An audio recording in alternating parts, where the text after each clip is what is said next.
राधे राधे दोस्तों। आज हम आपको नाग पंचमी की कहानी सुनाने जा रहे हैं। आप सभी को नाग पंचमी की शुभकामनाएं। पर कहानी सुनने से पहले अगर आप हमारे चैनल पर नए हैं तो चैनल को सब्सक्राइब जरूर कर दें। चलो कहानी शुरू करते हैं। एक बार की बात है, किसी गांव में एक किसान रहा करता था। एक दिन वो अपने खेतों में खुदाई कर रहा था और खुदाई करते वक्त उसने देखा कि वहाँ चींटियों का एक टीला है। जैसे ही वो उस टीले को तोड़ने लगा, उसकी खुदाई की चोट से एक नाग के टुकड़े हो गए और वो नाग वहीं मर गया। नाग को मरा देखकर वो बहुत परेशान हुआ और उसे बहुत पश्चाताप हुआ। वो बहुत दुखी होकर सोचने लगा कि उसे बहुत बड़ा पाप हो गया है। लेकिन अब क्या था, जो हो गया सो हो गया। अब उसने वहाँ पर एक गड्ढा खोदा और उस नाग के वहाँ गाड़ दिया और फिर आगे खुदाई करने लगा। थोड़ी देर में उसे नाग का एक छोटा सा बच्चा मिला, जिसे देखकर वह समझ गया कि यह उसी नाग का बच्चा है जिसे उसने मार दिया है। अब उसे उस बच्चे पर बहुत दया आई और वो उसे अपने साथ अपने घर ले आया। अब किसान और उसकी पत्नी उस नाग के बच्चे को अपने बच्चे की तरह पालन पोषण करने लगे। शाम के समय जब नागिन उस टीले पर आई तो उसने खून देखा। खून देखकर वह समझ गई कि किसान ने मेरे नाग को मार डाला है और अब अपने बच्चे को भी वहां ना देखकर उसे लगा कि उसका बच्चा भी मर गया है। अब वो बहुत दुखी हुई। उसने निश्चय किया कि अब वो किसान और उसके घर में किसी को नहीं छोड़ेगी। अब जब अगले दिन किसान खेत पर आया तो वो नागिन छुपकर बैठ गई और किसान पर नजर रखने लगी। किसान जब घर जाने लगा तो नागिन भी उसके पीछे चल दी और उसके घर में घुसने का रास्ता खोजने लगी। थोड़ी देर में नागिन भी एक खिड़की से घर के अंदर प्रवेश कर गई। वहां उसने देखा कि किसान का छोटा सा बच्चा पालने में झूल रहा है। मौका पाकर नागिन ने पालने में झूल रहे बच्चे को डस लिया और वहां से जाने लगी। नागिन को किसान ने जाते हुए देख लिया और वो समझ गया कि यह वही नागिन है। उसके पति की मृत्यु उसके हाथों हुई है। किसान और उसकी पत्नी दौड़ते हुए अंदर आए तो उन्होंने देखा कि उनका बच्चा मर्द पड़ा था। उसका सारा शरीर नीला हो गया था। वो दोनों अपने बच्चे को मरा हुआ देखकर विलाप करने लगे और सोचने लगे कि यह तो हमारे पाप कर्मों का ही दंड है। किसान ने सोचा कि नागिन ने अपना बदला पूरा कर लिया, लेकिन नागिन सोच रही थी कि किसान को डसकर अपना बदला पूरा करूंगी। और एक बार फिर मौका पाकर वो किसान के घर पहुंची तो उसने देखा कि किसान के घर में एक नाग का बच्चा है, जिसे वो पति पत्नी दूध पिला रहे हैं और बड़े प्यार से उसे पाल रहे हैं।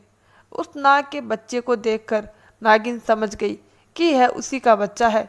नागिन को वह अपना बच्चा देखकर बहुत ही आश्चर्य हुआ। अब वो उसके घर सामने एक पेड़ की ओट में छुपकर किसान और उसकी पत्नी पर नजर रखने लगी। अब नागिन वहां रहकर देख रही थी कि कैसे किसान और उसकी पत्नी उसके बच्चे को अपने बच्चे की तरह पाल रहे हैं। यह देखकर नागिन के मन में किसान के बच्चे को मारने को बहुत ही पश्चाताप हुआ और वो सोचने लगी कि ये दोनों बहुत ही दयालु हैं, बहुत धर्मात्मा हैं। मेरे बच्चे की देखभाल भी कर रहे हैं और मैंने इनके बच्चे को मार दिया। ऐसा सोचते हुए वो भगवान शिव के मंदिर में पहुंची और भोलेनाथ की परिक्रमा करने लगी। वो एक इच्छाधारी नागिन थी। भोलेनाथ उसकी परिक्रमा से प्रसन्न हो गए। भोलेनाथ ने कहा, कहो तुम क्या चाहती हो। नागिन बोली, हे भोलेनाथ, मुझसे बहुत बड़ी भूल हो गई। मैंने किसान के बच्चे को डस लिया और उससे उसकी मृत्यु हो गई, जबकि किसान और उसकी पत्नी मेरे बच्चे को बहुत ही प्रेम पूर्वक पाल रहे हैं और उसका भरण पोषण कर रहे हैं। मैं चाहती हूँ कि किसान को पुत्र की प्राप्ति हो। नागिन की यह इच्छा भोलेनाथ ने स्वीकार कर ली। कुछ समय के बाद एक दिन बहुत जोरों की वर्षा हुई। तभी एक व्यक्ति किसान के घर का दरवाजा खटखटाने लगा।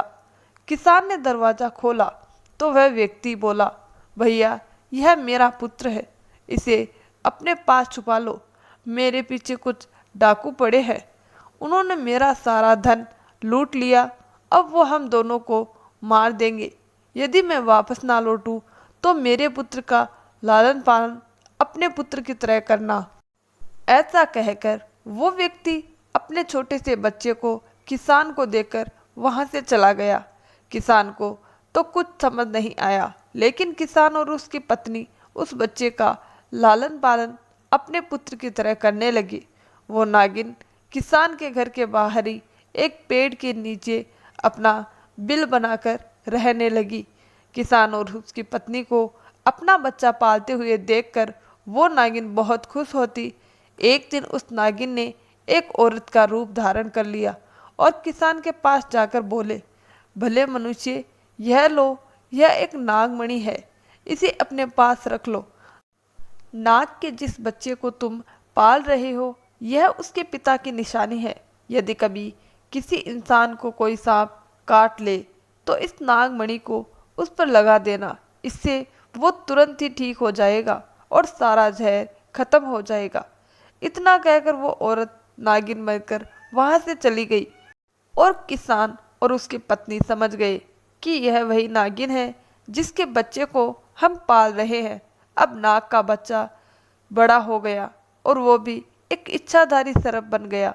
अब वो इतना बड़ा हो गया था कि अपनी सुरक्षा खुद कर सकता था और अब वो भोलेनाथ की आराधना करने के लिए जंगल में चला गया। किसान और उसकी पत्नी को भी अब एक बच्चा मिल चुका था। किसान और उसकी पत्नी अब बच्चे के साथ घर में प्रेम पूर्वक रहने लगे और नागिन भी उनकी से प्रसन्न होकर उन्हें नागमणि दे गई, जिससे अब उन्हें सांप का कोई डर नहीं था। तो यह थी नाग पंचमी की कहानी। आपको यह कहानी कैसी लगी हमें कमेंट बॉक्स में ज़रूर बताना।